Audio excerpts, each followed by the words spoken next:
Quero convidar você a abrir sua Bíblia no livro de Ruth. Nós estamos começando no dia de hoje uma série de mensagens que terá como tema esperança ou a esperança.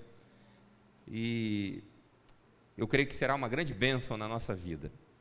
Nesse mês de novembro e dezembro, pensarmos um pouquinho sobre isso. Livro de Ruth, no capítulo 1.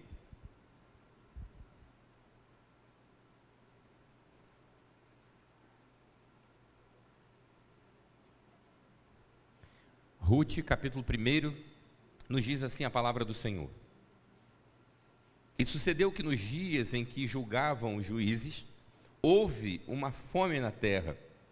Por isso um homem de Belém de Judá saiu a peregrinar nos campos de Moabe, ele e sua mulher e seus 2 filhos.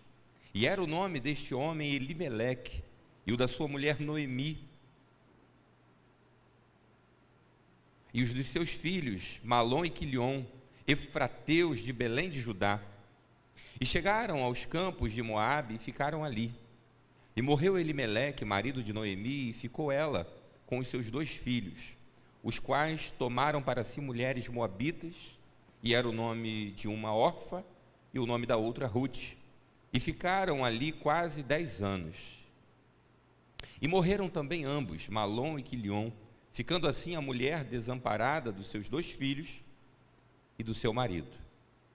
Então se levantou ela com as suas noras e voltou dos campos de Moabe, porquanto na terra de Moabe ouviu que o Senhor tinha visitado o seu povo, dando-lhe pão. Por isso saiu do lugar onde estivera e as suas noras com ela.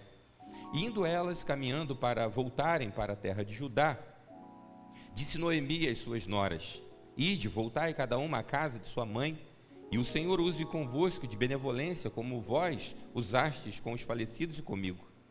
O Senhor vos dê que acheis descanso, cada uma em casa do seu marido. E beijando-as, levantaram a sua voz e choraram. E disseram-lhe: certamente voltaremos contigo ao teu povo. Porém Noemi disse: voltai, minhas filhas, porque ireis comigo? Tenho eu ainda no meu ventre mais filhos para que vos sejam por maridos? Voltai, filhas minhas, ide-vos embora, que já sou muito velha para ter marido, ainda quando eu dissesse, tenho esperança, ou ainda que esta noite tivesse marido e ainda tivesse filhos, vocês teriam que esperá-los até que pudessem ser grandes. Deter-vos-eis, porque eles tomariam como marido. Não, minhas filhas, que mais amargo me é a mim do que a vós, porquanto a mão do Senhor se descarregou contra mim. Então levantaram a sua voz e tornaram a chorar, e Orfa beijou a sua sogra, porém Ruth se apegou a ela. Por isso disse Noemi: eis que voltou tua cunhada ao teu povo e aos teus deuses, volta tu também, após tua cunhada. Disse, porém, Ruth: não me instes para que te abandone, e deixa eu te seguir, porque aonde quer que fores, eu irei. Onde quer que pousares, ali pousarei eu. O teu povo é o meu povo, o teu Deus é o meu Deus. Onde quer que morreis, morrerei, e ali serei sepultada. Faça-me assim o Senhor, e outro tanto, se outra coisa que não seja a morte me separar de ti. Vendo Noemi que de todo estava resolvida a ir com ela, deixou de lhe falar. Assim, pois, foram-se ambas, até que chegaram a Belém, e sucedeu que, entrando elas em Belém, toda a cidade se comoveu por causa delas, e diziam: não é esta Noemi? Porém ela lhes dizia: não me chames Noemi, chamai-me Mara, porque grande amargura me tem dado o Todo-Poderoso. Cheia parti, porém vazia o Senhor me fez tornar. Por que, pois, me chamareis Noemi? O Senhor testifica contra mim, e o Todo-Poderoso me tem feito mal. Assim Noemi voltou, e com ela Ruth, a moabita, sua nora, que veio dos campos de Moabe, e chegaram a Belém no princípio da colheita da cevada. Até aí. Nós estamos vivendo um ano do qual nunca imaginávamos e do qual nunca vamos nos esquecer. Se eu perguntar para você como foi o ano de 1997, talvez você não se lembre de quase nada. Eu tenho até boas, eu falei assim aleatoriamente, mas já me veio à mente um título tão importante que a gente ganhou em 97, 98 também foi um ano muito bom para a gente que é vascaíno, muito bom, uma época boa, né? Por falar nisso, eu estava ali, sempre tem um, né? O pastor hoje está de Flamengo, né? Eu nem sabia que o Flamengo tinha tomado um sacode agora há pouco, né? Mas esse sorriso aqui não é de felicidade não, tá, irmãos? Mas deixa isso para lá. Quero mexer com isso não, né, Cleito? Voltando aqui à mensagem. Se eu perguntar para você como foi o ano de 89, para aqueles que têm mais idade aí, podem não se lembrar. Mas eu creio que daqui a 50 anos, quando nos perguntarem como foi o ano de 2020, a gente não vai ter como deixar de se lembrar desses momentos que estamos passando, dessas provas e circunstâncias tão adversas, que ficarão para sempre marcadas na nossa vida como uma experiência única. Assim esperamos, né? O fato é que esse tempo tem nos trazido grandes marcas que podem, por vezes, nos tirar a esperança. Há um movimento de desesperança muito grande, que por conta não só da situação da doença em si que estamos enfrentando, mas de todo o escopo de situações que o brasileiro já enfrenta dia após dia, que se nós não tivermos condições de reflexão em Deus, a gente cai num profundo desgosto, numa depressão, num descrédito tão grande, que a gente passa a já não ter mais esperança. Infelizmente, muitos crentes, ao serem perguntados sobre como está a sua expectativa para um novo ano, estão sem esperança. Mas eu quero, em nome de Jesus, ministrar a esperança sobre a tua vida nessa noite, sobre o teu e o meu coração, que a gente saia daqui vibrando pelas expectativas de Deus na nossa vida, porque nós não confiamos em homens, nós não confiamos em reinos que se desfazem, nós confiamos no poderoso e santo reino do nosso Deus, daquele que não perdeu e não perderá batalha alguma, daquele que está no seu alto e sublime trono, mas que está aqui nessa noite, do meu e do teu lado, para dizer: filho meu, vai, porque eu estou contigo. E aí, queridos, nós vivemos um tempo desafiador, mas à luz da experiência de Davi, por exemplo, quando pôde dizer no Salmo 27, versículo 13, que ele ainda viveria para ver a bondade do Senhor, para ver as realizações, os feitos do Senhor na terra. O que ele está dizendo aqui é que ele tem um coração que está na expectativa de que dias melhores virão, de que momentos marcantes, positivos virão, porque a confiança dele está no Senhor, porque a vitória dele está no Senhor, e a nossa vitória está em Deus, amém? Eu vou perguntar de novo. A nossa vitória está em Deus, amém? Amém. Irmãos, nessa igreja aqui não é proibido dizer amém, aleluia, glória a Deus. Pode ficar tranquilo, você não vai ser multado, você não vai ser advertido. Às vezes a gente está ali, né, num desejo tão grande, e a gente às vezes fica comedido, mas pode ficar à vontade. Sabe por quê, irmãos? Porque enquanto a gente se cala, o mundo grita tanta coisa que não presta. Então que a igreja do Senhor proclame glórias e aleluias ao nome do Senhor, porque Deus é digno de cada aleluia que sai da nossa boca, de cada glória a Deus que sai da gente, porque Ele é grande, Ele é poderoso, Ele é magnífico. Então glórias sejam dadas a Ele. Nossa confiança está no Senhor, nossa esperança está nele. E o livro de Ruth é um livro muito interessante, porque começa com choro e termina com choro. Começa com choro de morte, mas termina com choro de vida, de uma criança que está nascendo, de uma criança que está vindo ao mundo, não só por vir ao mundo, porque ninguém vem só por vir, mas em especial esse bebê que nasce tem um papel importante na genealogia de Jesus Cristo, na vinda do Messias prometido, já desde o Antigo Testamento, desde a fundação do mundo, na verdade. E aí, quando a gente olha para essa história, quando a gente começa a olhar o desenrolar do que ocorreu na vida dessa família, eu creio que para a nossa vida, em face do que aconteceu com eles, nós podemos tirar algumas lições e sairmos daqui com os corações alegres em saber que há esperança, porque nossa confiança está em Deus, e Deus nos prometeu, Deus deixou promessas a nosso respeito. Deus disse que nós encontraríamos situações difíceis, mas que Ele estaria conosco, de que nós poderíamos passar pelo vale da sombra da morte, mas que Ele seria a nossa companhia, que muitas seriam as aflições dos justos, mas que Ele nos livraria de todas elas, de que o choro poderia durar uma noite, como nós acabamos de cantar, mas a alegria vem pela manhã. Então, se tem dificuldade, também tem promessa de Deus. Se tem percalços, também tem Jesus Cristo à nossa frente.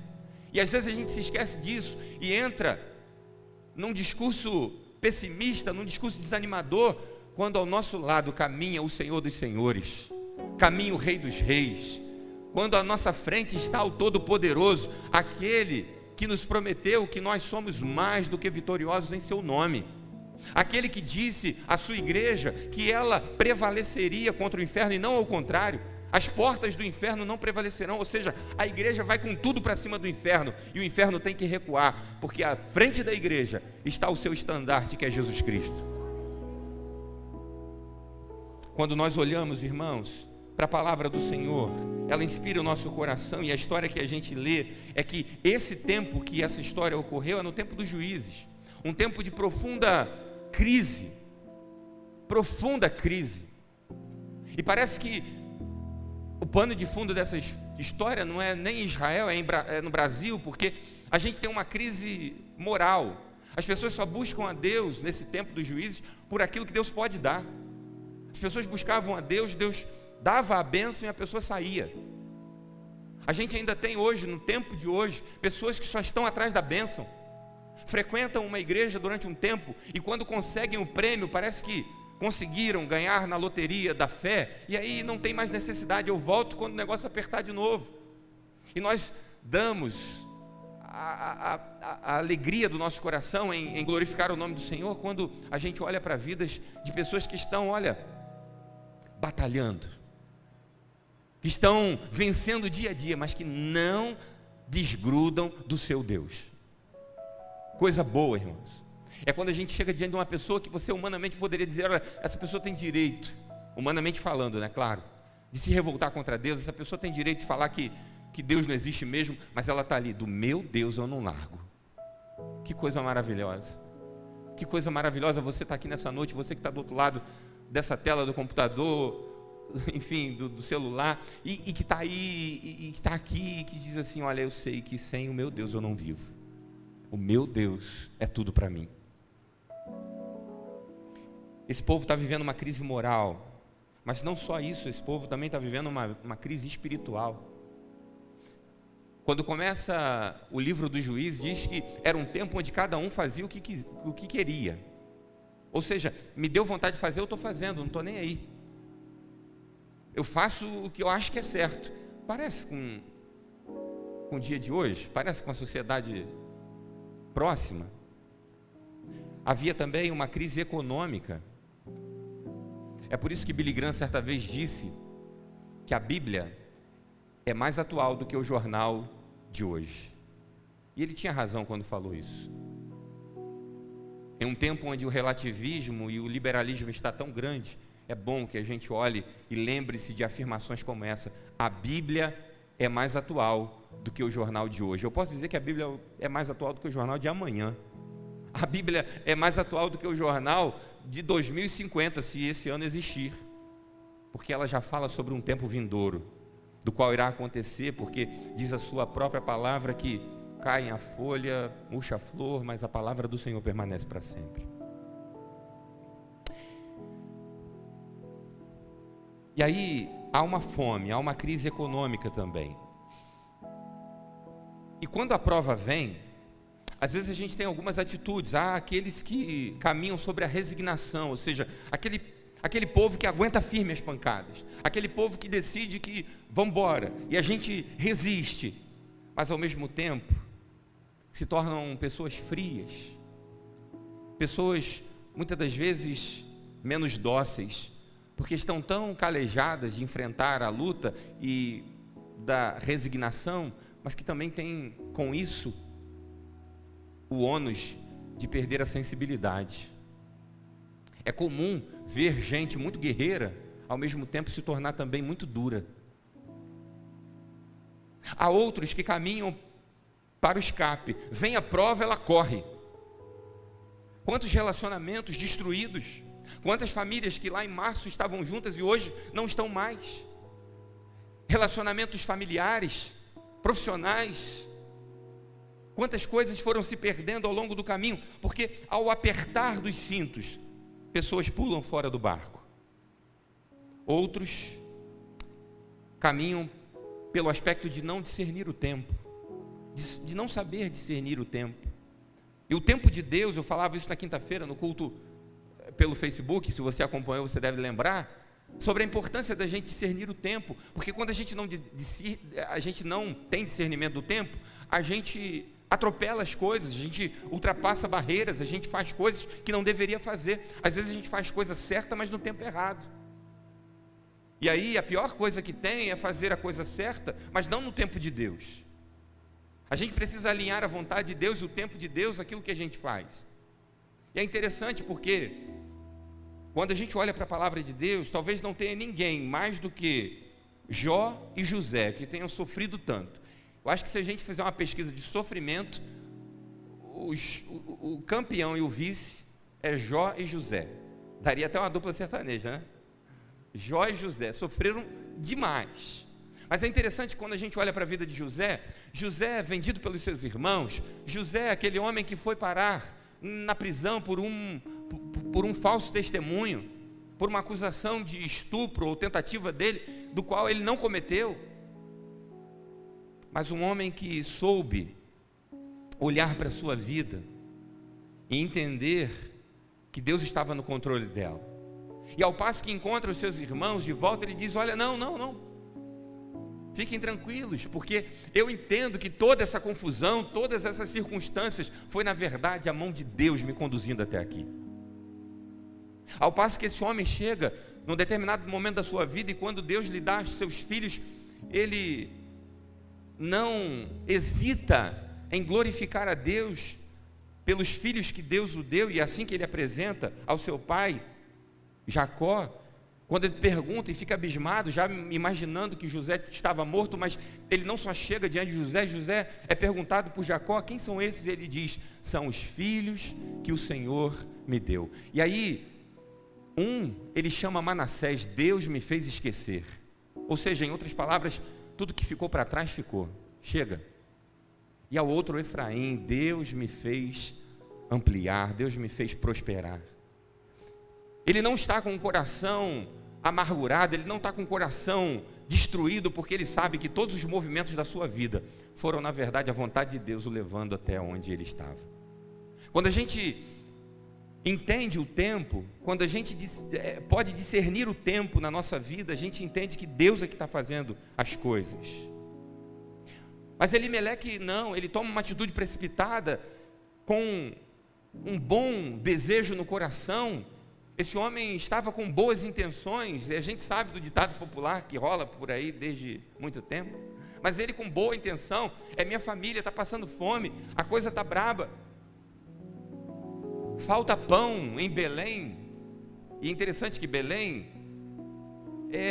tem em seu nome a definição de casa do pão, mas falta pão na casa do pão. E aí, quando falta pão em Belém, Elimeleque pega então a sua esposa e vai embora com seus filhos também.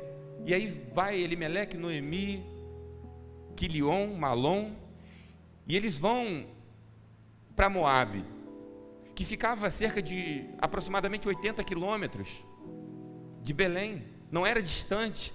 E o desejo e o plano de Elimeleque era que isso fosse ser assim, algo de um tempo rápido, de um escape. Eu vou lá, mas volto. Só que eles vão e no lugar que se apresenta como um lugar adequado, um lugar de socorro, é um lugar que acaba sendo um grande pesadelo, porque morre Elimeleque.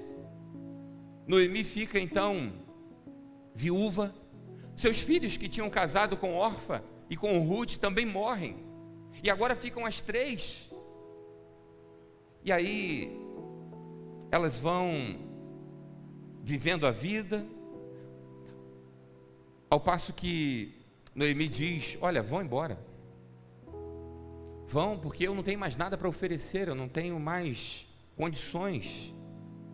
E aí elas ficam sabendo, a órfã vai, mas a gente leu aqui, Ruth dá aquela declaração de amor à sua ex-nora, ex-sogra, melhor dizendo, e ao Deus dela, e diz: o seu Deus será o meu Deus. Mas elas ficam sabendo que lá em Belém as coisas tinham mudado, que havia pão agora, que havia comida, e elas voltam. E eu queria, através dessa experiência, trazer aqui 3 conclusões que servem para a nossa vida e para o nosso coração gerarem esperança, porque há esperança. Se o mundo não tem esperança, eu quero dizer para você, nós temos. A nossa esperança é Jesus, mesmo diante das circunstâncias que estamos vivendo, e nós não somos alienados a ela. Ninguém está aqui dizendo que é mil maravilhas viver no ambiente que vivemos, muito pelo contrário. Mas nós não olhamos apenas o que os olhos podem enxergar. Quando nós olhamos para o PIB do Brasil, para a economia brasileira, para as condições sanitárias do nosso país, para as circunstâncias que movem os nossos bairros, nós não olhamos só a violência, a falta de justiça, nós não olhamos apenas as falcatruas e roubalheiras que estão entranhadas nessa nação. Nós olhamos que há um Deus que olha pelos seus e que está conosco nos momentos mais difíceis da nossa vida, que é aquele que segura nas nossas mãos e diz: filho meu, eu estou contigo, não te esquecerei, jamais te abandonarei. Essa é a promessa do Senhor sobre a nossa vida. E a Bíblia vai dizer que os que confiam no Senhor são como o monte de Sião, que não se abalam, mas permanecem para sempre. A nossa confiança está em Deus. Então, para ter esperança, em primeiro lugar, das 3 conclusões que eu quero deixar com você aqui nessa noite, é que há esperança quando voltamos para onde Deus quer que a gente esteja. Quando a gente caminha sob a vontade soberana de Deus. Há alguns teólogos que dividem a vontade de Deus, e eles dizem da vontade total, da vontade soberana, da vontade permissiva. Mas o fato é que a vontade de Deus precisa prevalecer na nossa vida. E de repente a gente se vê em momentos em que a gente quer fazer o que a gente quer. Eles vão para um lugar onde tinha pão, tinha comida, mas que não era a vontade de Deus. A vontade de Deus era estabelecer aquela família em Belém, e eles estavam indo para Moabe. E Deus não quer que a gente dê um pulinho em lugar nenhum fora da vontade dele. É importante que a gente permaneça dentro da vontade de Deus. É importante que a gente tenha paciência, e às vezes a gente quer resolver com as próprias mãos, a gente quer resolver com a nossa sabedoria, com a nossa lógica. Eles vão para um lugar, mas não era ali que Deus os queria. Tanto que a mensagem depois vai ali, porque Deus vai a Moabe buscar os seus. Deus vai naquele lugar onde Ele não quer que a gente esteja e diz: olha, volta para casa, tua casa é em Belém, tua casa é em outro lugar. Olha que rolo que aconteceu na vida dessa família. Às vezes a gente se concentra, e é natural que o foco seja na fidelidade daquela nora. E quantas vezes eu já preguei nesse texto, e é um texto inspirador para a nossa vida, mas a gente se esquece desse outro aspecto, de que essa família foi lá, passou coisas que certamente não passariam. Mas o fato é que Deus se apropria dessas coisas, até mesmo dos nossos vacilos, e transforma isso em bênção. Tanto é a verdade que o final do livro relata isso. Mas Deus vai ao nosso encontro e diz: eu quero que você volte para o centro da minha vontade. Deus queria abençoar aquela família, Deus queria trazer soluções para aquela casa, mas eles precisavam estar no centro da vontade de Deus. E há muita gente que que Deus quer abençoar, que Deus quer liberar promessas sobre a vida, mas que estão no lugar onde Deus não quer que estejam. E quando eu digo lugar, eu estou dizendo na vontade, estou dizendo do comportamento, estou dizendo dos pensamentos. Existem Moabes que muitas das vezes estão dentro de nós.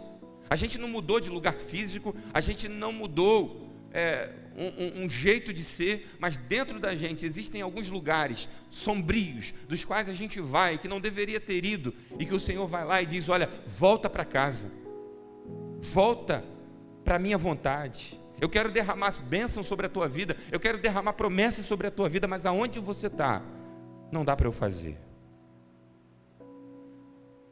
E aí sabe o que é mais curioso dentro disso? É que quando a gente está fora da vontade de Deus, não é Deus que sofre, não é Deus que perde a capacidade de ser Deus. Tem gente que às vezes diz isso assim, sabe, com a boca cheia: eu sou ateu, não acredito em nada disso. Ou alguns que excomungam a fé em Deus, ou mesmo os servos de Deus que, assim como exemplos a essa família, vão para longe da vontade de Deus. Não é Deus que sofre. Pessoas que dizem na igreja: eu não vou fazer mais isso, eu não vou mais fazer aquilo, não conta comigo.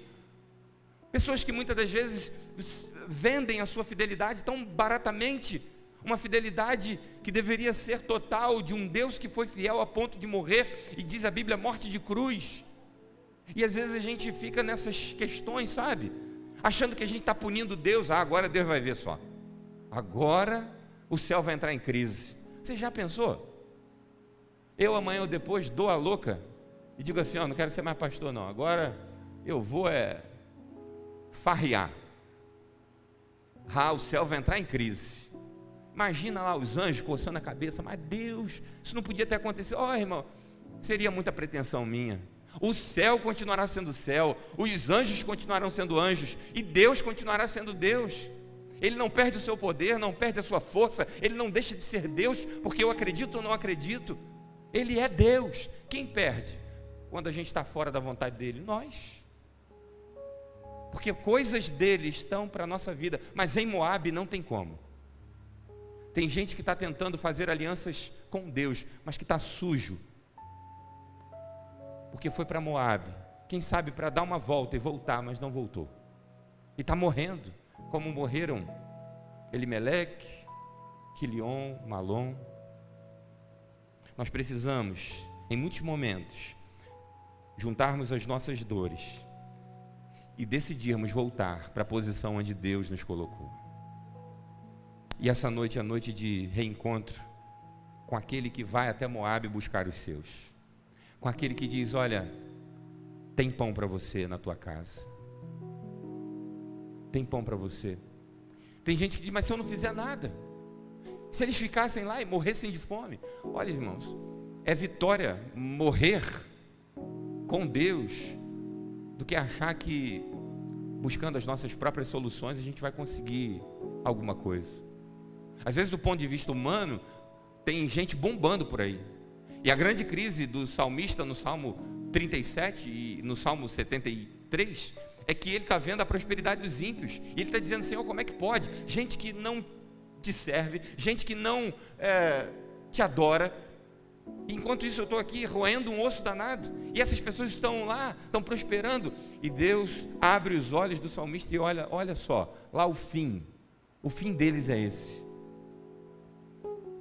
E aí o salmista volta e diz: não, Senhor, me perdoa. Porque às vezes a gente está vendo situações em que pessoas estão bombando do ponto de vista humano, mas estão terrivelmente perdidas diante de Deus. Então fique em Belém até que Deus te dê a provisão, ou até que Ele te mande para outro lugar.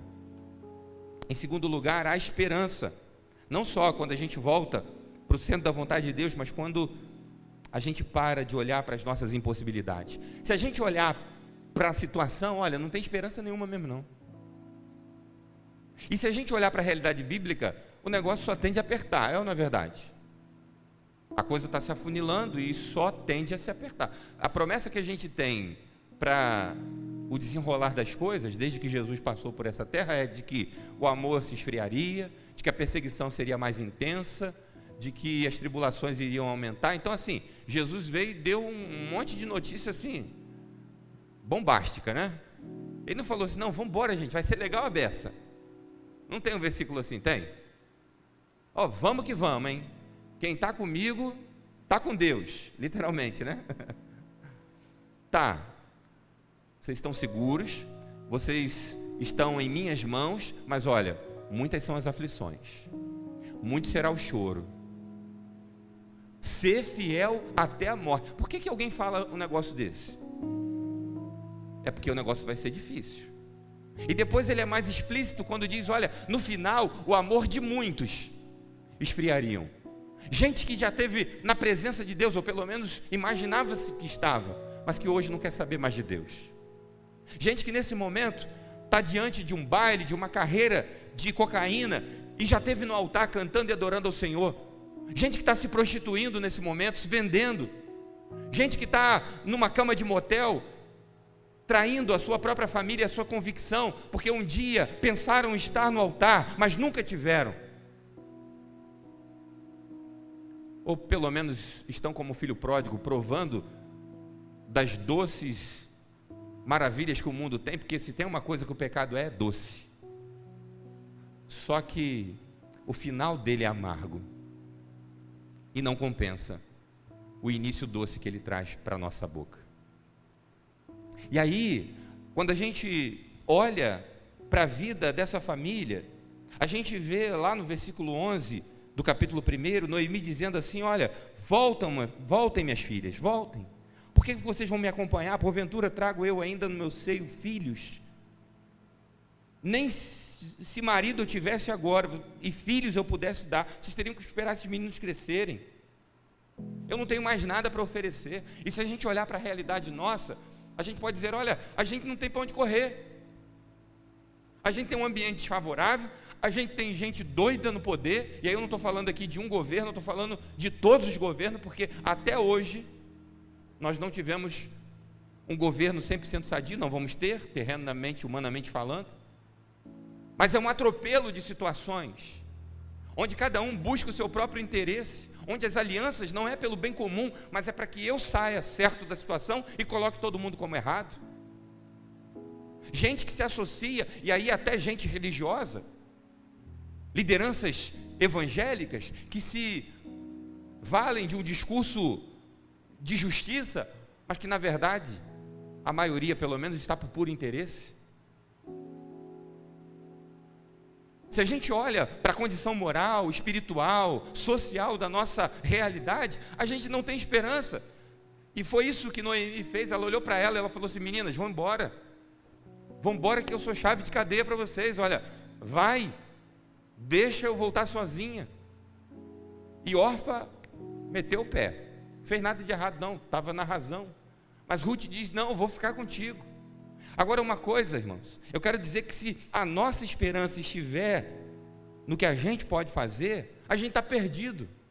Sabe por que tem muita gente desgostando da vida, desgostando do Deus que serve? Porque está esperando naquilo que o seu braço pode fazer, naquilo que o homem pode fazer, e aí começa a se decepcionar. Há esperança quando a nossa esperança não está no que nós podemos fazer, mas no que Deus pode fazer. Senhor, eu sei que está uma desgraceira só, o cenário é o pior possível, mas o Senhor pode mudar tudo. Na minha e na tua casa não tem faltado nada, pode não ter o que a gente quer, mas Deus tem provido o necessário, porque Ele é Deus, que continua provendo aos seus maná no deserto, que continua provendo aos seus água da rocha.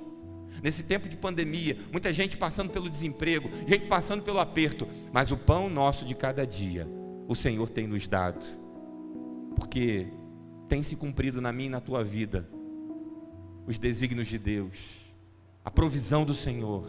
E quando a gente pensa que está tudo perdido, a gente vê uma porta se abrindo, um anjo de Deus disfarçado de gente, mas para mostrar que Deus é conosco, e de que a nossa vitória está garantida nas mãos dele. Quem disse que a nossa esperança está nas nossas mãos? Esses dias eu parei para olhar a agenda, que lá no início do ano, eu não sei quantos irmãos lembram disso, e está valendo ainda. Eu disse aqui no dia 31 de dezembro de 2019, Queridos, vamos fazer um trato, vamos fazer um livrinho de gratidão, e cada gratidão que você tiver, você coloca nesse livro para a gente no dia 31 de dezembro de 2020, a gente apresentar diante do Senhor aqui no culto. Grande profeta, né? Sabia tudo que ia acontecer. Olha, se eu fosse um desses aí televisivos, ia passar uma vergonha danada, né? Com essa profecia minha. Deu tudo o contrário. O livrinho está lá, está valendo, mas olha, eu estava olhando minha agenda e vi assim, quantas coisas, aniversário, casamento, quantos lugares eu estaria se não houvesse isso, e você também, mudou tudo. Quem imaginava estar de máscara num culto? Você imaginava isso? E agora tem para todo tipo, tem até máscara fashion, tem máscara com brilhante, tem máscara com emblema, tem máscara de várias cores. A gente já tem aí uma moda da máscara. Porque se tem uma coisa que o nosso povo também, é ser um povo que aprende, né? E que, mesmo diante das mais diferentes crises, vai, né? Vai assim se reinventando. Acho que é por isso que a gente não foi extinto ainda. Botasse qualquer outro povo para viver no Brasil, acho que morreria de inanição mental. Mas brasileiro, ó, bichinho ruim, hein? No bom sentido da palavra, né? Bate, mas o povo daqui a pouco está fazendo da desgraça o seu ganha-pão. Mas irmãos, olha, quando a nossa confiança está em Deus e não naquilo que a gente faz, a gente pode ressignificar as lentes do nosso olhar, porque a gente tem duas lentes para olhar as coisas. A gente pode olhar pelas lentes da escassez ou pelas lentes da provisão. É interessante porque a nossa vida, ela é feita de ciclos, e cada qual termina um ciclo, a gente tem a certeza do que está perdendo e a desconfiança daquilo que a gente vai alcançar. Mas uma coisa precisa pairar em nossos corações, que é a certeza de que a nossa esperança não está no que eu posso fazer, mas no que Deus pode fazer na minha vida. Noemi olha para ela e diz: olha, vou embora, meninas, porque eu não tenho mais nada. De mim não tem mais nada para sair. Se a nossa esperança estiver em nós mesmos, nós estaremos perdidos. Coloque a sua expectativa em Deus. Coloque a sua expectativa no Senhor. Mas olha, está tudo virado, pastor, o negócio está feio, as provisões são as piores possíveis. Eu quero dizer para você que há um Deus sobre as provisões que nós temos encontrado por aí. Há um Deus que está vendo tudo e que cuida da gente, que cuida da nossa vida. Por isso vale a pena esperar no Senhor. A Bíblia diz que aqueles que esperam no Senhor renovarão as suas forças. Renovarão as suas forças.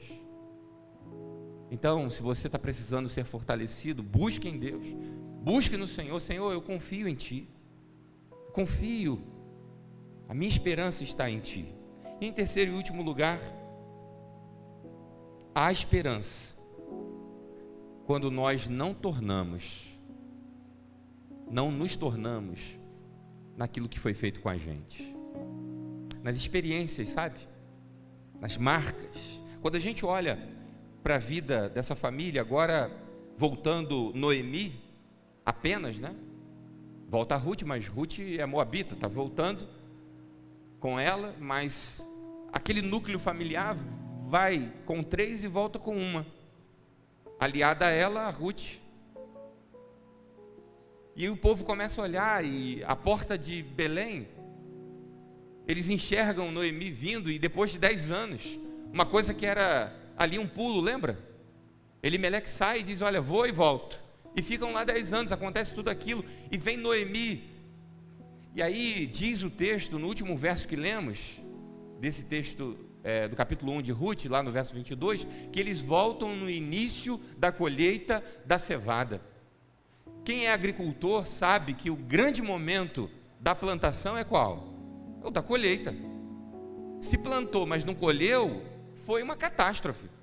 O grande momento, o grande finale, é o momento da colheita. E elas chegam exatamente nesse momento, um momento de alegria, um momento de contentamento, é início da colheita da cevada. Só que como está o coração daquela mulher? Marcado e destruído pelas circunstâncias que sobrevieram em sua família. Ela chega e o povo diz assim: gente, é Noemi? Noemi? E ela diz assim: por que vocês estão me chamando de Noemi? E o nome Noemi quer dizer agradável, mas ela pede para ser chamada como? Mara, porque amarga foi a minha experiência. A ponto dela imaginar que o seu Deus tinha ido contra ela, porque Deus se voltou contra mim. Olha, Noemi, de uma mulher agradável, passa a ser Mara, amarga. As pessoas olhavam e deviam se perguntar: mas cadê Elimeleque? Cadê Malom? Cadê Quilion? E ela revoltada, ela amarga mesmo. Quão importante é que a gente não seja descaracterizado pelas marcas que o mundo tenta imprimir em nossas vidas. Como que é importante a gente permanecer firme. É interessante porque quando a gente olha um outro salmo de Davi, o salmo de número 63, ele diz que a presença do Senhor é como um banquete de grande alegria, de que ele conseguiria ver a bênção de Deus, que ele conseguiria ver a bondade de Deus, e Davi nesse momento, ele está completamente desfavorável em sua experiência de vida. Se a gente olha para a vida de Davi, um homem que ainda menino foi desacreditado em seu próprio lar, quando dá a oportunidade de ungir o novo rei, um homem que depois vai enfrentar enquanto rei a fúria de Saul, e depois a perseguição do seu próprio filho querendo o seu trono. Absalão vem de um original Absalom, ou seja, pai da paz. Quando um pai bota o nome num filho, ele tem projeções a esse respeito. Ele põe Absalão, imaginando que esse vai ser um filho que vai trazer paz, que vai trazer um espírito de união, vai ser alguém que seja pacificador. Mas o menino se torna o maior perseguidor do seu pai. E Davi, quando vai se apresentar, Davi não se apresenta como o pai injustiçado, como o amigo renegado, como o guerreiro ferido. Ele se apresenta nesse salmo, lá no último verso, ele diz, do Salmo 63, ele vai dizer: o rei alegrará no Senhor, o rei se alegrará no Senhor, o rei verá em Deus a sua bondade, o seu poder. Porque mesmo passando pelas marcas que ele passou, Davi sabia que as marcas de Deus deveriam prevalecer sobre sua vida. O mundo tenta nos marcar, mas nós temos a marca de Cristo em nossa vida. Nós não podemos nos tornar naquilo que o mundo quer, mas naquilo que Deus já estabeleceu sobre nós. A esperança, quando a gente caminha e sabe que a nossa vida está marcada por um Deus que já selou que eu e você somos vitoriosos. A gente não está buscando por vitória, nós já somos vencedores. Nós estávamos perdidos, nós estávamos fadados ao fracasso, nós estávamos lançados no inferno, nós estávamos lá em Moabe, mas a mão do nosso Deus nos trouxe de volta para Belém, nos trouxe de volta para a casa do pão, e o pão é Jesus de Nazaré, o pão vivo que desceu do céu, do qual a gente se alimenta e não tem mais fome. A gente sai daqui e vai para casa, não precisa de tomar um porre, não precisa de cheirar cocaína, não precisa de se prostituir, não precisa de buscar alegria em outras coisas, porque há um pão que está dentro da gente, que alimenta a nossa alma e que faz a gente ser saciado. Mesmo diante das circunstâncias difíceis, mesmo diante da luta, mesmo diante das cacetadas que a gente toma, mas a esperança está dentro de nós. A esperança vive em nós, para dizer: continua, meu filho, continua, minha filha, porque grande ainda é o meu milagre na tua vida. que a gente possa sair daqui dessa noite sabendo que há esperança. Eu não sei de nada, não sei de vacina, eu só peço a Deus que venha logo, que a gente possa voltar ao normal. Hoje mesmo encontrei aqui com algumas pessoas e a gente se sente incomodado com essa máscara, coça nariz, a gente fica enjoado com esse negócio. Já estou cansado de dar cotovelo, soquinho, a gente já está de saco cheio desse, perdão pelo palavreado aqui, mas não tem outro não. É álcool toda hora, é pistolinha de temperatura. Olha, nesse tempo, nesses 8 meses, a gente já mediu mais temperatura do que a nossa infância inteira. Graças a Deus que inventaram a pistolinha. Você já pensou se fosse no método antigo? Já pensou se fosse naquele tempo que a mãe via? Tinha um negócio estranho. Já pensou você chegando na porta da igreja, dos lugares? Tá bem, a tecnologia ajudou nesse aspecto, né? Mas já deu, já, não dá? Já deu. Então eu não sei o que espera a gente agora, novembro, dezembro, como a gente vai entrar em janeiro, mas o que eu sei é o seguinte: a minha esperança está no Senhor. Ele é o Deus da minha salvação. Nele esperarei, nele confiarei. E não faltam pessoas, e é natural. Pessoas que estão caminhando apenas pelo aspecto natural, chegam para a gente e dizem: o negócio está brabo, está feio. Mas está isso, está aquilo. Só que nós somos os portadores da boa nova, que vem do céu. Então, a gente não pode, como eu disse, ser alienado. A gente sabe que o negócio está brabo, mas a gente precisa dizer ao mundo: olha, está difícil, mas tem outro lado que talvez você não esteja vendo. Sabe? Quando Geazi olha e vê Samaria cercada, ele volta e fala: Eliseu, o negócio está pegando lá fora, está brabo, acabou, perdemos. E aí Eliseu diz: Senhor, faz o meu servo enxergar. E aí quando ele olha de novo, ele vê que tem um exército inimigo, mas tem acima do exército inimigo anjos e cavalos e carruagens de fogo, mais numerosos do que aquele exército inimigo. Quando a gente olha para a situação que a gente vive, a gente vê tudo que está todo mundo vendo, mas a gente está vendo coisas maiores também. A gente está vendo que acima desses números desastrosos, acima dessa situação toda que a gente está vivendo, há um céu que está conosco e que luta em nosso favor. Há um Deus que está comigo e contigo. Deus está conosco e Ele é a certeza da nossa vitória. A quem nós temeremos se o Senhor caminha com a gente?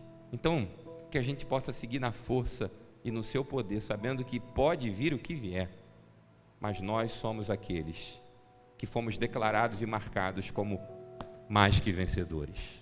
O mundo vai tentar imprimir derrota sobre a tua vida, vai imprimir um senso de diminuição de quem você é, mas eu e você podemos declarar em alto bom som que nós somos filhos do Rei. Nós somos aqueles que são chamados pelo nome do seu Deus, o povo que se chama pelo meu nome. Nós somos o povo de Deus, nós somos os filhos de Deus, nós somos aqueles que aguardam certamente a volta do Cordeiro Santo, para buscar a sua igreja, para nos buscar e nos resgatar para um céu de glória. Amém? Glória a Deus.